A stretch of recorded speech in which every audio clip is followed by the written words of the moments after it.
أعوذ بالله من الشيطان الرجيم. بسم الله الرحمن الرحيم.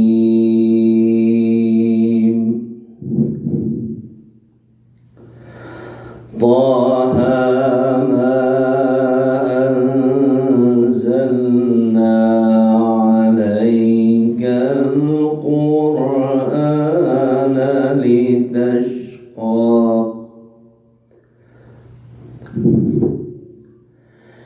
إلا تذكرة لمن يخشى تنزيلا